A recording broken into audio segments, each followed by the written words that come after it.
नमस्कार साथियों, कैसे हैं आप सभी? आशा करता हूं कि आप स्वस्थ होंगे, सुखी होंगे और प्रसन्न होंगे।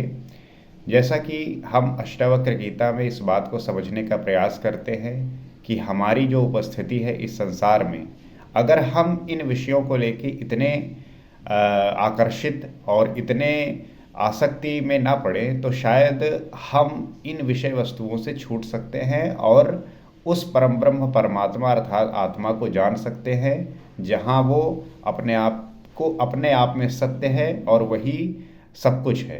तो इसको समझने के लिए आवश्यक है कि हम उन सूत्रों को समझें कि जिसे जो हमारे इस विषय आसक्तियों को छोड़ के, अर्थात छोड़ना कहीं नहीं है, रहना इसी में है, परंतु इसके प्रति जो आपका मोह है वो भंग हो। बस इसी की आवश्यकता है और मेरी उम्मीद है कि आप ये बात समझेंगे। तो क्वा विक्षेपा क्वा चैकाग्र्यम क्वा निर्बोधा क्वा मूढ़ता क्या हर्षा क्वा विषादो व सर्वदा निष्क्रियस्य में। सर्वदा निष्क्रिय मुझ में कहाँ विक्षेप है, कहाँ एकाग्रता है, कहाँ अज्ञानता है, कहाँ अविवेकशीलता है, कहाँ हर्ष और कहाँ विषाद है। ये द्वैत के भाव तो क्रियाशील में होते हैं एवं क्रियाशील अहम बुद्धि संपन्न होता है। तात्पर्य क्या है कि सारे विक्षेप चित्त के कारण हैं।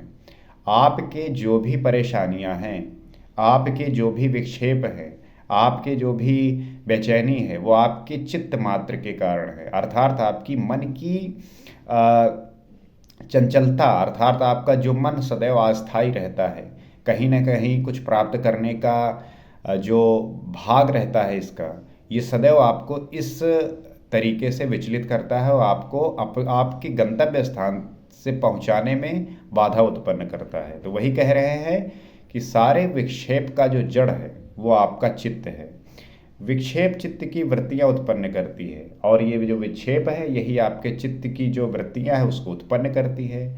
ये अब आपकी इच्छाएं, आपके जो मनोभाव है वो सदा इसी तरीके से कहीं ना कहीं जो है उलझे रहते हैं। तो इन विक्षेपों की निवृत्ति हेतु एकाग्रता की साधना करनी पड़ती है।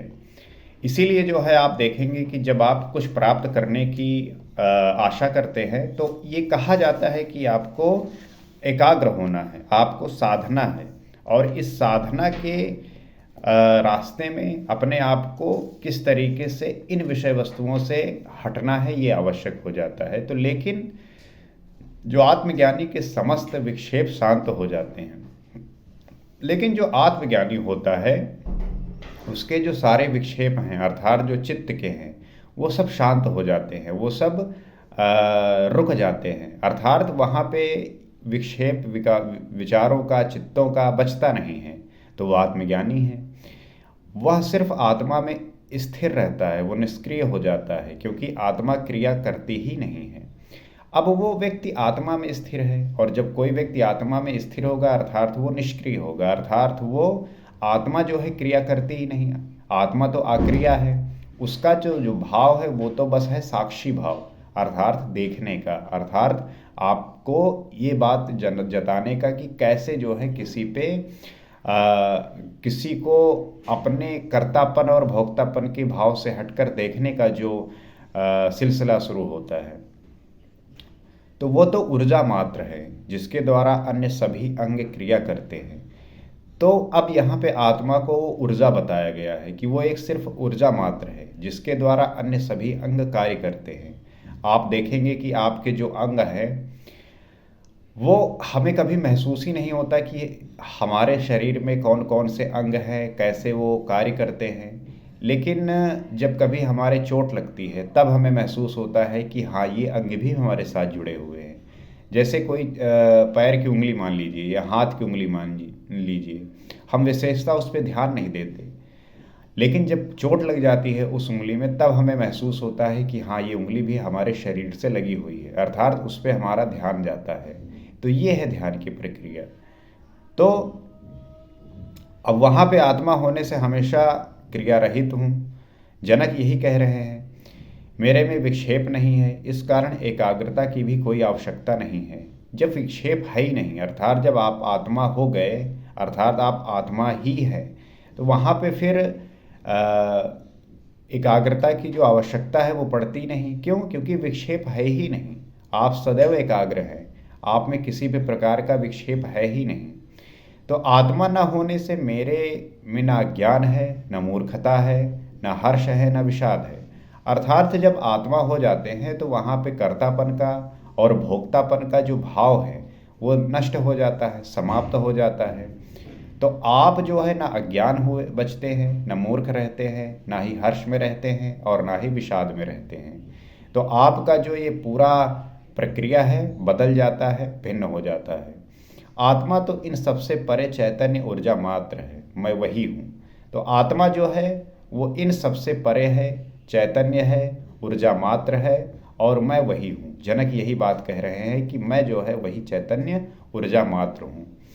अब कोई व्यक्ति इस स्थिति में कब पहुँचता है? जब वो निरंतर इस बात का साधना करता है, इस बात को सजग में लाता है, अपने होश में लाता है, तब वो इस स्थिति को प्राप्त करता है।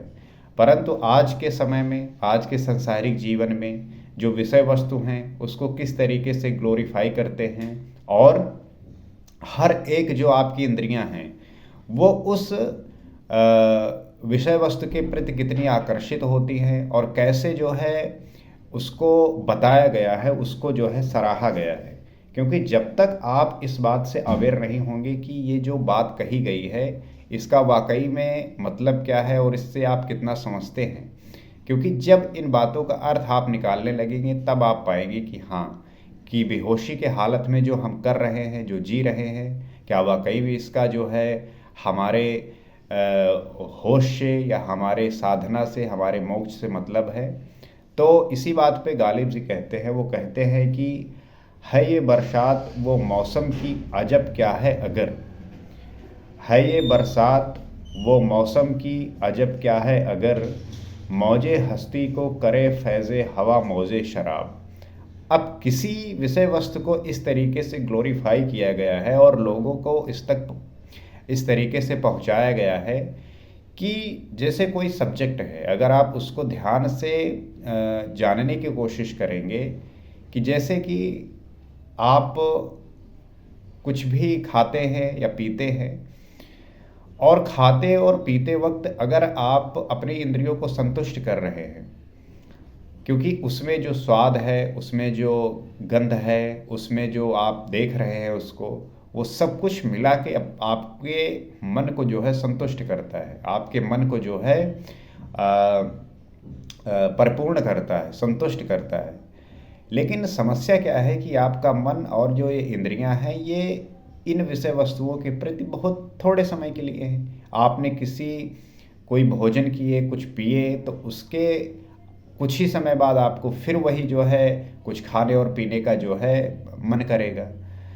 तो अगर हम इस बात को साधने का प्रयास करने लगे कि ये कितना इम्पोर्टेंट है हमारी साधना में, तब जो है आप इस बात से धीरे धीरे अवेयर होने लगेंगे और जानने लगेंगे कि ये जो कही हुई बातें हैं इसको हमें कैसे देखना है, कैसे समझना है। क्योंकि हमारी अपनी समझ यही है कि चीज़ों को सुने, जाने और उसमें होश में आके इस बातों को समझें। तो उम्मीद है कि बातें समझे होंगे और समझकर आत्मसात करेंगे और इसको जो है अपने जीवन में धारण करेंगे। इसी आशा के साथ अगले एपिसोड में आपसे फिर मुलाकात होगी, कुछ और बात करेंगे, कुछ और जानने का प्रयास करेंगे। आज के लिए इतना ही। नमस्कार।